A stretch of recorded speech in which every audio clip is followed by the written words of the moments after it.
Thank you. Thank you, Speaker, sir, for letting me speak on this really important matter.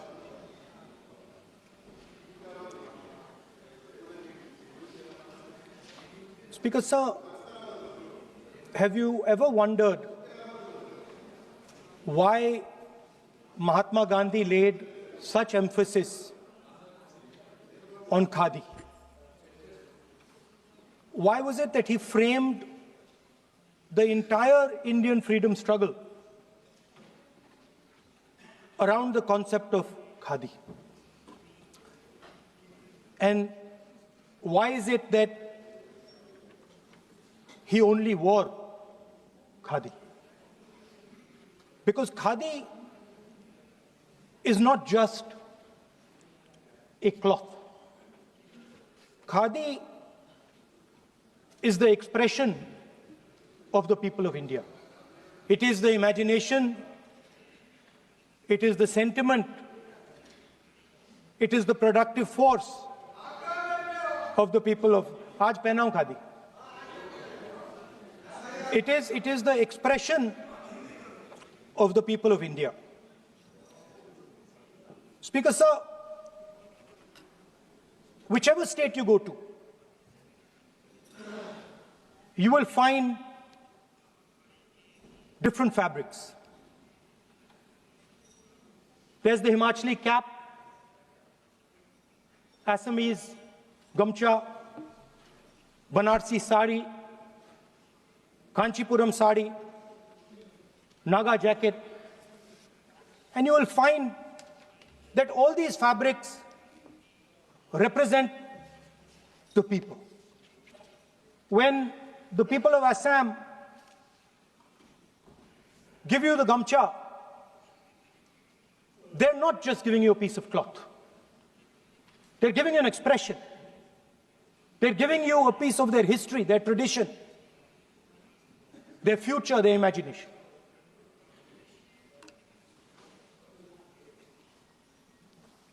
It's the same when the Nagas wear that jacket. When they come and see us, they make us wear the jacket because they want us to be embraced by the fabric. But Speaker, sir, these fabrics are beautiful. But if you look slightly deeper and you look closely at the fabric, you will find that each one of them has thousands of little threads embracing each other. A Kanchipuram sari might have a golden thread, but the golden thread means nothing without the green thread or the yellow thread near it. The other thing to notice about the sari or any other fabric is that all the threads are equal. No one thread is superior to another thread. They all come together. The threads cannot protect you. The threads cannot keep you warm. But when they come together as a fabric, they can keep you warm, they can protect you, they can express what you have in the heart. Speaker, sir, in the same way, our nation is also a fabric. It's a fabric made up of 1.4 billion people, and the fabric is woven together by the vote. Let me repeat it. It is a fabric of 1.5 billion people, and it is woven together by the vote. Everything that we see, in fact, this house where I'm standing today, the Lok Sabha, Rajya Sabha, Vidhan Sabhas across the country, Panchayats across the country, none of them would exist if the vote did not exist. We talk with great pride about HAL, BHEL, ONGC, Tejas, Chandrayaan. We have a list of things we say. Not one of those would exist without the vote.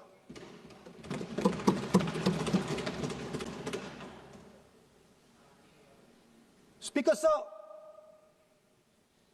it is the idea that every thread, every person in the Union of India is equal that disturbs my friends in the RSS.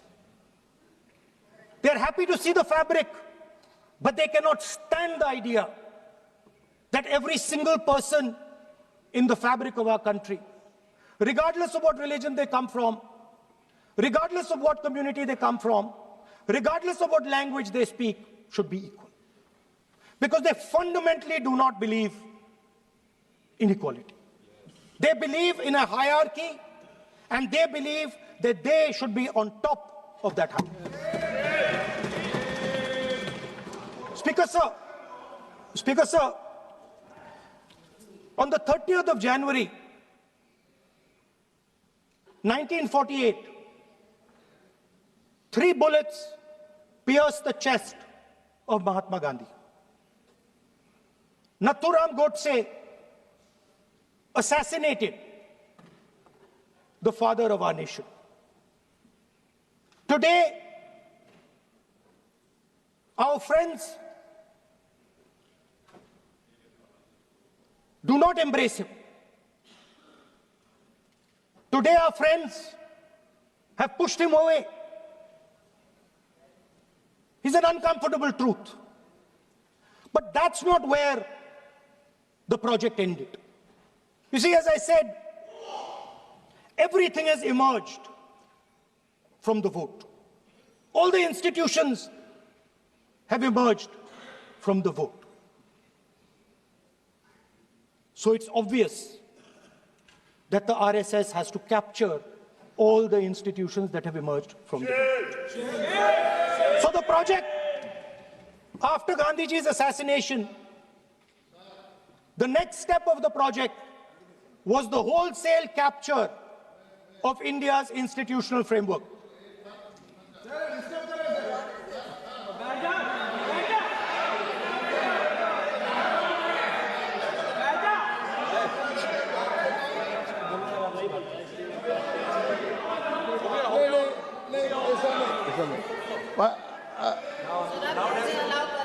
So what is this, sir? Sir, अभी नहीं पहना हुआ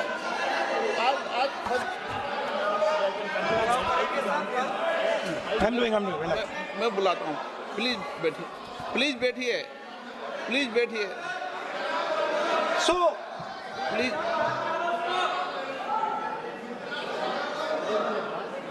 sir, आप बोले पर हाथ मत जोड़े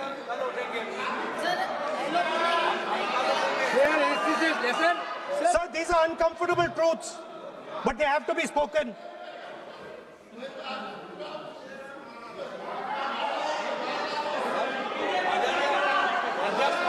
कितना खादी पैसे थे थोड़ा बता दे So these are uncomfortable truths, but they have to be spoken. My friends don't like the connections I'm making. They're disturbed by them. It's obvious. Speaker, sir, so after the father of the nation was assassinated, his vision of an equal India, of an India where institutions belong to the people, had to be destroyed.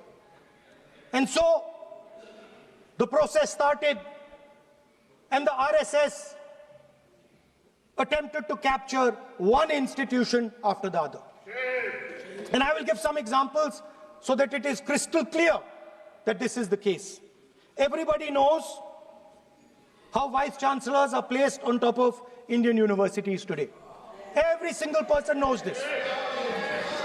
You go to any university, you speak to any youngster in India, he will tell you that it does not matter whether the professor has qualifications. It does not matter whether the professor has a scientific temperament. The only thing that matters is the professor belongs. माननीय सदस्य, एक minute, माननीय सदस्य, चुनाव सुधारों पर चर्चा हो रही है। सर, ये मैं उसी पे कर रहा हूँ। आप किसी भी संगठन का नाम जो इस हाउस का नाम ले, एलओपी है तो इसका मतलब ये नहीं है। एलओपी का मतलब नहीं, आप जनरल बात बोलो। आप राष्ट्रपति भाषण में बोलिए जनरल बात। सर, हम लोग सुनना चाहते हैं। सर, स्पीकर सर, हम लोग सुनेंगे शांति से। हम लोग शांति से सुनना चाहते हैं। और ये आप लोग सुनिए ना, क्या कहना चाहते हैं? धमकी देंगे आप? हम लोग सुनने के लिए बैठा है। अभी तक नेता प्रतिपक्ष एक शब्द चुनाव सुधार पे अभी तक आया ही नहीं है। संसदीय कार्य मंत्री बोल रहे हैं। मैं स्पीकर का परमिशन से ही बोल रहा हूँ। हम सुनने के लिए बैठे हैं। अरे हम सुनने के लिए बैठे हैं। नेता प्रतिपक्ष चुनाव सुधार के लिए जो सुझाव देंगे, सुनने के लिए तो हम बैठे हैं। लेकिन चुनाव सुधार को नहीं बोलते हुए कहा जो इस सदन से कोई वास्ता नहीं, जो संगठन उसका कहानी किसी और का बोलना, ये कोई उचित नहीं है। समय बहुमूल्य है, समय का मर्यादा भी है। सबका सब यहाँ सुनने के लिए बैठे हैं और ये समय बहुत कीमती है। इसलिए हर एक पल अच्छा शब्दों का कोई अच्छा ज्ञान दे, सुझाव दे, सुनने के लिए हम लोग बैठे हैं। मेरा एक सीमित अनुरोध है नेता प्रतिपक्ष से, आप विषय पर ही रहिए। हम लोग सब बैठे हैं, गृह मंत्री जी भी सुनने के लिए बैठे हैं, लेकिन आप विषय पर नहीं बोलेंगे तो जो विषय तय किया गया है उसे क्या मतलब है? अगर चुनाव सुधार पर ही नहीं बोलेंगे तो फिर इतना समय सबका क्यों बर्बाद करना चाहते हैं नेता प्रतिपक्ष? Should I leave? Then you speak. Should I leave? You speak then. You speak. What is that? You are parliamentary affairs minister. You are a parliamentary affairs minister. You are disturbing the lobby. How can it be? You are a parliamentary affairs minister. You are disturbing the lobby. Subject में नहीं आपका lobby. आपका lobby subject में नहीं है. ये विषय The discussion. One second. The discussion is about the vote and electoral. The discussion is about the vote. एक मिनट। सर, मुझे बोलने दीजिए। एक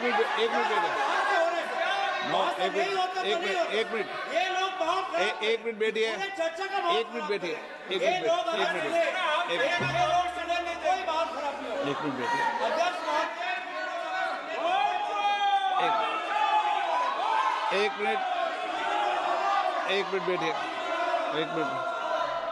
माननीय सदस्य मैं बैठे बैठे अनऑफिशियली बोल रहे हैं, उस विषय बोल रहे हैं। सदन की गरिमा को बनाए रखें। आसन को चुनौती देने का प्रयास मत करिए, ये ठीक नहीं है। Speaker sir, I want to make it very clear. Please. Speaker sir, I want to make it very clear. The discussion is about votes. The discussion is about the stealing of votes. The discussion is about the SIR, and I am framing my discussion about votes. Yes. And what is happening here is patently unfair. I am not being allowed to speak. I am being disturbed, and I put my protest here. I have done absolutely nothing wrong. I am talking about the subject. In order to capture the vote, you have to capture institutions. I am saying that institutions of India are captured, and I will come to the point, which is Election Commission is captured. So, the project of the RSS was to capture the institutional framework of the country, and I said how the education system has been captured. Vice Chancellor after Vice Chancellor after Vice Chancellor is placed not on merit, not on capability, not on scientific temper, but on the fact that he belongs to a particular organization. Second capture, which helps in destroying democracy, the capture of the intelligence agencies. We have the Home Minister sitting here, the capture of the CBI, of the ED, of the Income Tax Department. And the systematic placement of bureaucrats who favor their ideology and attack the opposition and anybody who chooses to oppose the RSS. That is the second institutional capture. And the third there are many more. I can go on. And the third institutional capture. What is this?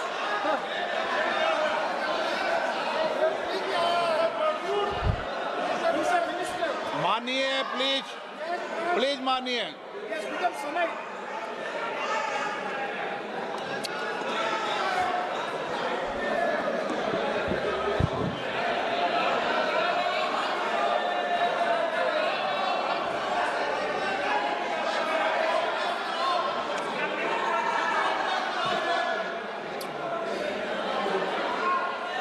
And the third capture of the institution that directly controls the election system of our country, the Election Commission.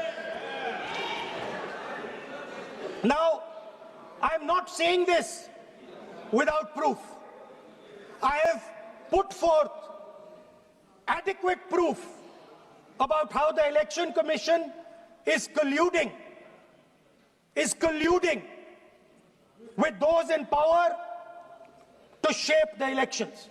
But I want to ask three questions first, which will make it very clear that the BJP is directing and using the Election Commission to damage India's democracy. The first question, why is it that the CJI was removed from the selection panel of the Election Commissioner?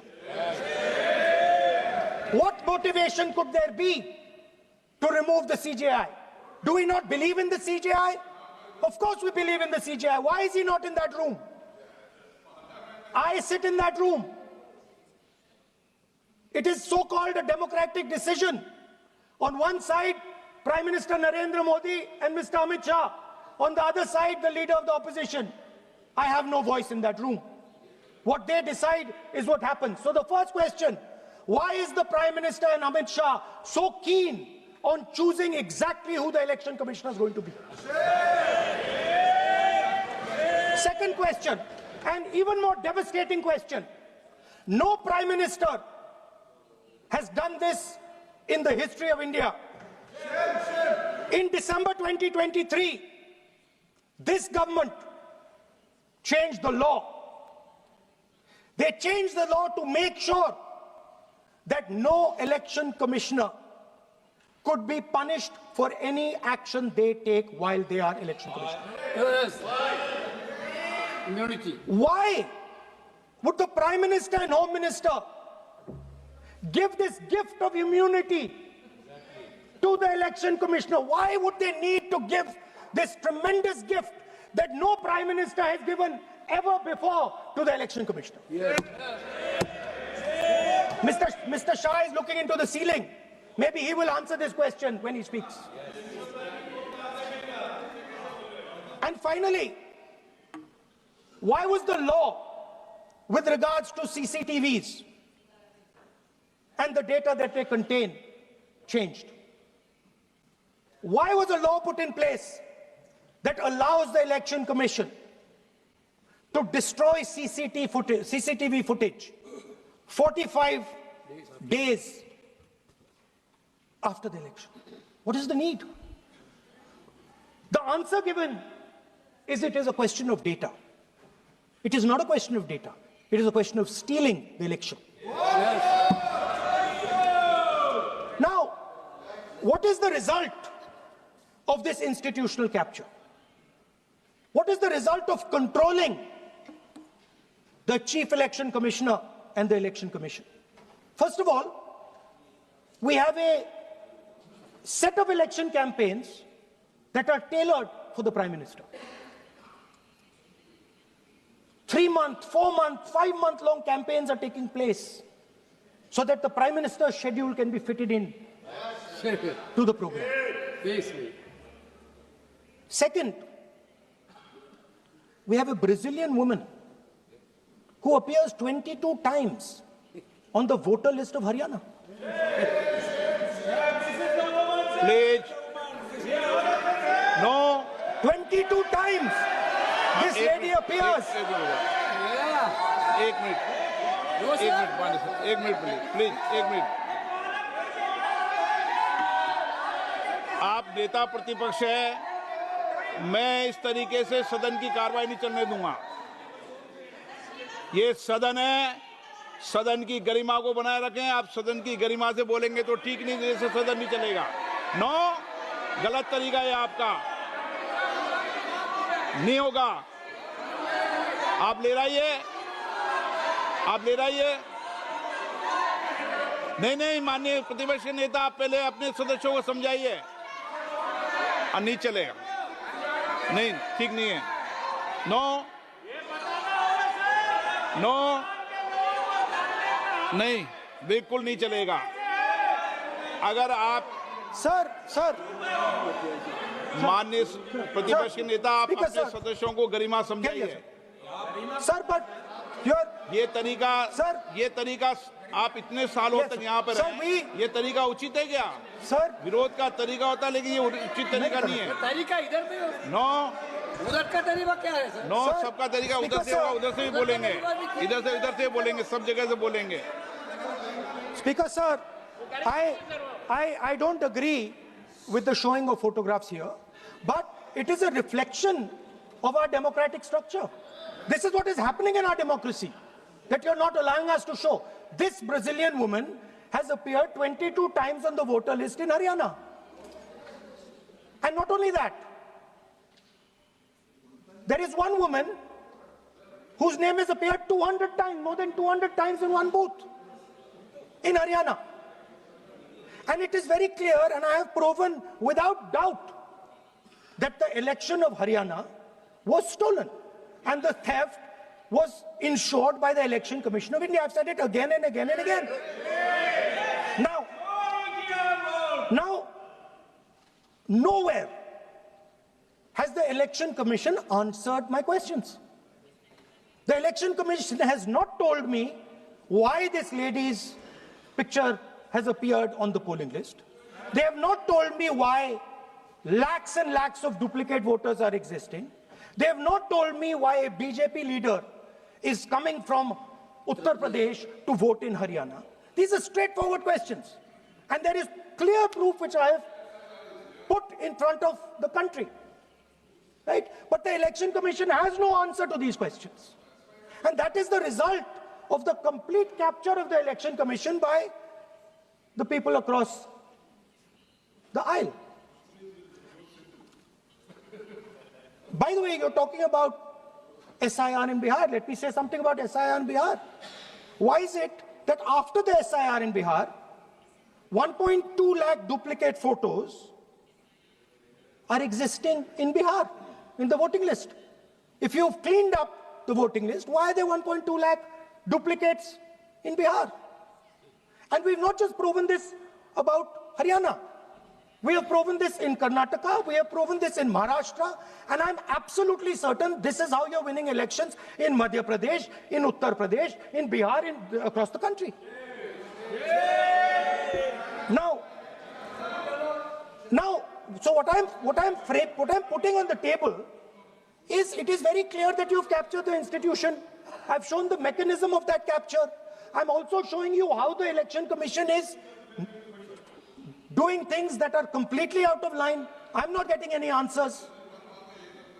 Right? So now, let us come to how, when we are talking about electoral reform. Electoral reform is very simple. The point is, nobody wants to do it. The government doesn't want to do it. What does electoral reform require? What we've been saying. Number one, give machine-readable voter lists to all political parties 1 month before the election. That's the first step. The second step, is take back the law that allows the destruction of CCTV footage. Very simple, not difficult. While you're doing that, also tell us what is the architecture of the EVM. Give us access to the EVM. Let our experts go and see what is inside the EVM. Till today, we have not had access to the EVM. We are not shown the architecture of the EVM. We're not physically allowed to go and see an EVM. Give us the architecture. Give us access to the EVM.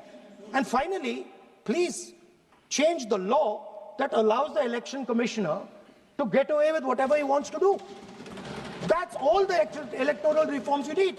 And I want to assure the election commissioner that they might be under the impression that this law lets them get away with it. Let me remind them, don't worry, we are going to change the law, and we are going to change it retroactively, and we are going to come and find you. Right? So this is the situation that the country is faced with. You know, everybody says to us, India is the biggest democracy. Actually, I was thinking today, we're not just the biggest democracy, we're the greatest democracy. And I'm not saying it just like that. I'm saying it, America calls itself the oldest democracy. But the democracy that weaves together the largest number of people, the largest diversity of people, the largest number of languages, the largest number of states is this. And so our most powerful asset, the thing that stitches together the entire concept of modern India, stitches together the fabric of modern India, brings people together, allows them to build this great nation, is being attacked by these people. They're destroying it. You know they're destroying it. I know they're destroying it, and they know they're destroying it. And I'd like to conclude by saying that the biggest anti-national act you can do is vote chori. There is no bigger anti-national act that you can do than vote chori. Because when you destroy the vote, you destroy the fabric of this country. You destroy modern India, you destroy the idea of India. So I'd like to conclude by saying vote chori is an anti-national act, and those across the aisle are doing an anti-national act.